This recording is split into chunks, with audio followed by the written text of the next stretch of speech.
एक समय की बात है। एक गांव में एक कछुआ रहता था। वह बहुत ही समझदार और चंचल था। एक दिन उसने देखा कि एक बिल्ली उसके पास आई और उसे देख रही थी। कछुआ ने सोचा, ये बिल्ली मुझे खा जाएगी। लेकिन बिल्ली ने कहा, नहीं, मैं तो तुम्हारे साथ दोस्ती करने आई हूँ। फिर कछुआ सोचने लगा और थोड़ी देर बाद डरते हुए पूछा, तुम्हें मेरे साथ दोस्ती करनी है? तो बिल्ली ने जवाब दिया, हाँ, क्यों नहीं। दोस्ती में हम एक दूसरे के साथ खेलेंगे कूदेंगे, मगर एक दूसरे को नुकसान नहीं पहुंचाएंगे। कछुआ ने थोड़ी देर सोचा और फिर मान गया। दोस्ती की शुरुआत हुई। दोनों रोज मिलकर खेलते थे और एक दूसरे के साथ समय बिताते थे। लेकिन कुछ दिन बाद कछुआ बहुत उदास हो गया। बिल्ली ने पूछा, क्या हुआ, तुम इतने उदास क्यों हो?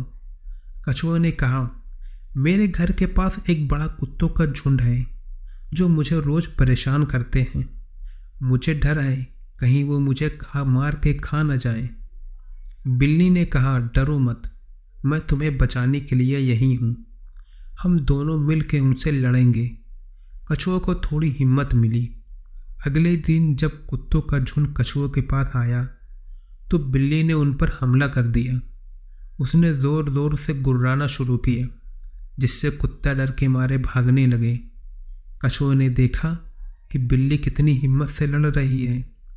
उसने सोचा, यह मेरी दोस्त है जो मुझे बचाने के लिए सब कुछ कर रही है। जब कुत्ते भाग गए, कछुआ ने बिल्ली से कहा, तुमने मुझे बचा लिया, मैं तुम्हें कभी नहीं बोलूँगी। बिल्ली ने मुस्कुराते हुए कहा, दोस्ती का मतलब ही है एक दूसरे की मदद करना।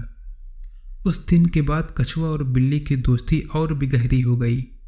दोनों ने समझा कि दोस्ती में एक दूसरे के साथ देना सबसे ज़रूरी है। कछुआ और बिल्ली की कहानी से ये सीख मिलती है कि हमें दोस्ती के महत्व को समझना चाहिए और हमेशा एक दूसरे की मदद करनी चाहिए।